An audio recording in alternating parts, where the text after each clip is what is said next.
Brett Robinson's had a fantastic career on the rugby field, giving back to the game in the boardroom and also away from rugby. As he embarks upon a quest to be elected chair of World Rugby, it was great to speak with Dr. Brett Robinson about his leadership journey. Brett Robinson, thank you for joining me on Leaders Within Queensland Rugby. Tell us about your connection to the game. Well, thanks, Pete. Thanks for having me. I guess that's got multiple dimensions. If I think about what I'm doing in the game right now, I'm currently a director of World Rugby, sit on World Rugby board. Been doing that for 8 years. Off to Dublin next week for some board meetings.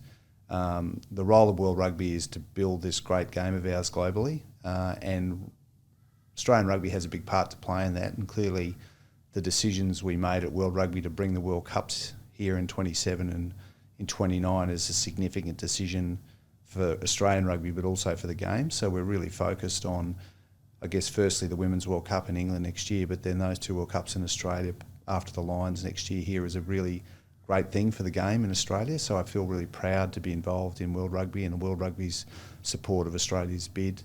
I'm also, I have a background in research. I've done some research in Oxford in orthopaedics, and I've maintained an interest in research in Australia, and I'm an investigator on a concussion research program we're doing with the University of Queensland, the Queensland Brain Institute, working with the GPS schools here in Brisbane, with Rugby Australia, World Rugby, and through the QRU, at seeing if we can look at how we can better improve safety and welfare for the community game and through the school system here in Queensland. That's a global first in terms of the work we're doing, so it's really exciting. That's coming out of Brisbane.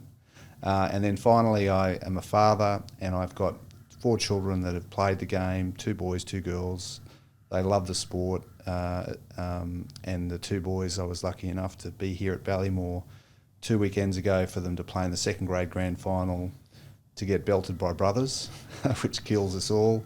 But it was wonderful for Tom and Will to run onto the field together, and I was lucky enough to do the same with my brother here, playing for South many years before, to win a grand final here at Ballymore. So that was a special moment. And that same weekend, my daughter Eloise, on the Friday night playing for King's College, won the university sevens tournament for the university. So heavily involved in the game as a father as well. So yeah. And your journey as a professional, your day jobs, I guess, talk me through a little bit your progression from a professional rugby playing career and the roles that you've been through to where you are now.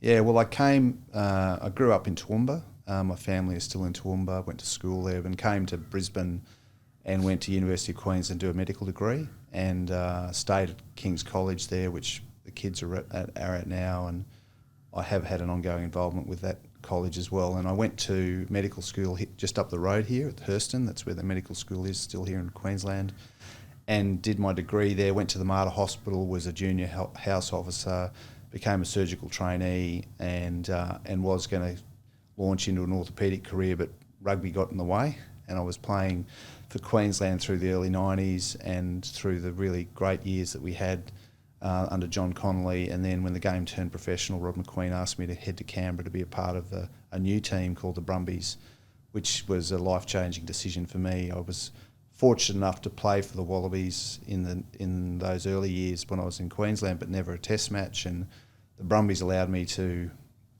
do and achieve that on-field experience of being a Wallaby and playing a test match. And I actually played my first test in Australia here at Ballymore against the French, which was really special for me. So this place holds a very dear place in my heart.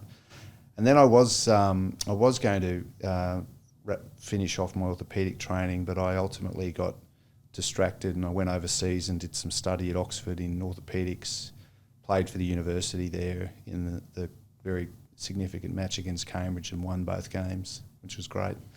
And then retired and came back to work for Rugby Australia, actually, and running the high performance unit in 2003, where Eddie reported through to me after being my coach for many years. So that was a real game changer. And it was through that time that I made a decision to not continue in a full-time clinical role, but to start to look at healthcare leadership roles. So the last 15 or 20 years I have had non-executive and executive roles in healthcare related organisations that are ultimately delivering outcomes for patients or for human beings. And so they're human services businesses that care for people. And the latest business that I'm involved in is a company called RetireAustralia that's one of the largest operators and developers of retirement communities in Australia.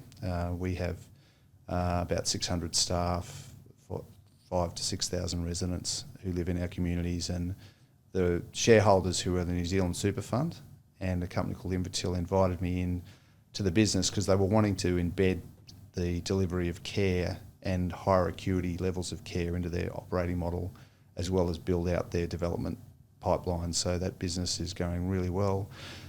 We're valued at about $1.1 billion, and we're one of the largest in Australia, and we have large growth aspirations, particularly here in Queensland. We're developing all around southeast Queensland at the moment, as well as villages in New South Wales, South Australia, and the edges of Victoria. Take me back a little bit to that childhood in the Downs and high school at Downlands there in Toowoomba. It was leadership, and being a central figure, among your peers growing up, something that always you sort of gravitated towards naturally? I guess I was very fortunate to see and be surrounded by some really influential people that helped shape and mould me. And I was, as you say, I went to Downlands College, which was a school that was run by the missionaries to the Sacred Heart. They had a deep sense of spirituality, community service, social justice, needing to work hard academically. We were a co-ed school, so there was this large social cohesion that we enjoyed, as well as it was a rugby school. And I was a rugby league boy. I went to, in my junior years, a school called St Mary's Christian Brothers College. We played rugby league. I played club rugby league with Timmy Horan. We played for a team called All Whites together since we were 8. And then we ended up at Downlands together in our senior years. And we had a wonderful coach there, a guy called John Elders, who was an Englishman that came out from England, having coached England and played for England with his wife Margaret. He was coaching a school team, and they came for a year, and 25 years later they left.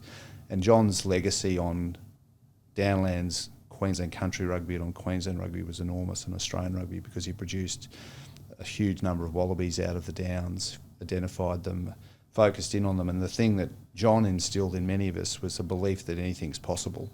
So to back yourself and to believe and to find that inner flame, whatever that is. And he certainly lit that in me. And then having Jason and Tim around me, I could see how they quite quickly became rock stars with a lot more talent than I did. But there was lots of us that said, okay, well, if they can, we can. And so we carried that confidence as we came down the range and came to club football here, and ultimately we're part of a significant dynasty at a club level, but also here in Queensland. Thanks to Amora Brisbane, presenting partner of Leaders Within Queensland Rugby. Experience luxury reimagined at the Amora Hotel Brisbane, where you'll find a truly unique experience. Book your stay today at amorahotels.com. I'm always interested in hearing people's approach to their weaknesses. How much time and energy do you focus on trying to improve in the areas that aren't your strengths? And how much do I guess you surround yourself with people who can take advantage or can fill those gaps? I think you've got to be incredibly self-aware as a leader. You've got to know yourself, and you have to be aware of those things and acknowledge them and being vulnerable to them with others. I think it's really important. So for me, the areas of weakness for me is I need to have a really red-hot CFO running off my hip. So someone that's absolutely focused on the numbers, someone that's experienced in that sense, and someone I can trust to keep me and others on the right track financially. My strengths are around people, leadership, culture, engagement, performance, accountability. But I'm, having that offset by someone that's absolutely all over the numbers and supporting me, and me supporting that person, is mission critical for the success that I think I can create. And I've learnt that lesson over the years. I have had times where I haven't had that, and it's exposed me. And I must say that I've learnt that lesson once, and I haven't had to be taught that lesson again. And certainly it's something that I'm really, really focused on. And the other thing is I can be. One of the great things that you always say that you're not moving fast enough on people issues. So in your heart of hearts, you know when someone's not right and they're not going to make it, and you can try every which way. But I think you actually have to move faster than slower on those sorts of opportunities, because ultimately you're not doing the right thing by that person or by the business. You mentioned having Eddie Jones reporting into you. I'm interested to hear, things that you learnt along the way in one of those first formal leadership roles, and dealing with strong personalities as well. It must have been a challenging transition, but clearly one that you found rewarding. Yeah, look, it was a massive. I mean, my first significant leadership role as general manager, and having Eddie report to you. It was an absolute lesson and a half for me. I mean, he and I, we butted heads at the time on numbers of things. I was young, idealistic, probably a bit stubborn, was still trying to exert myself in a role. I was well supported by John O'Neill, but I also had enormous respect for him because he was my coach, and we did extraordinary things together in Canberra with the Brumbies. And I'd been away, and then I'd come back to a very different relationship with him. That was, clearly going to there was going to have moments of friction, and I probably just didn't. I probably was a bit idealistic and in my head in the clouds a little bit about what that actually could or should have looked like. It in hindsight was exactly what it probably was going to always be, and it was a great learning for me. And I learned a lot from Eddie because I respect Eddie. I respect a lot of the disciplines that he creates. Like, he's one of the most organised and planned leaders I've ever met. Like, every piece of detail he is all over.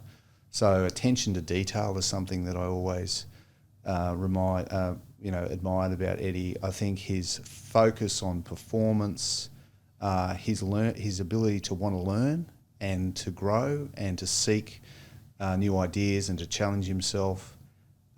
He used to have a lot of fun, and then there's the other side that people see of Eddie, which is quite confronting, and but that for him is how he's been successful. So it certainly was a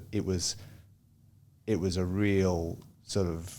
I was sort of thrown into the fire a little bit in those early years. But John O'Neill was a great boss. He really supported me. He had my back. I had to go out and make some big decisions. We made decisions we went into a dispute with the players about a bonus system heading into the World Cup in 2003. I got into challenging times where many thought that Andrew Johns should have been brought across to play rugby from rugby league, although we knew he had some injury issues and some other issues off the field that we just weren't comfortable in making that decision. But at the time, I also was blessed to be a part of the system that was, and at the time, put rugby in this country at the top of the world. And I learned a lot about high performance and the need to focus on the very best and bring the very best to them, and not to try and do too much. And support that to ultimately deliver the best outcomes for Australian rugby. Finally, you've talked about your day job. You've talked about your commitments with World Rugby and with the research side of things, and also as a father. You're a busy man. How do you manage to keep all your buckets as full as possible and retain a semblance of work-life balance around, I'm sure, a very demanding travel schedule and work schedule? Well, I think you have to have incredibly strong support foundations. And so, I'm married and still with my beautiful wife, Amelia. She's been there through thick and thin. She has her own career. She's a lawyer. She sits on the Gregory Terrace board. She's got other things that she's doing, but she's been incredibly foundational in enabling me to do those things. But the other thing you have to be organised. You have to plan. You have to prioritise.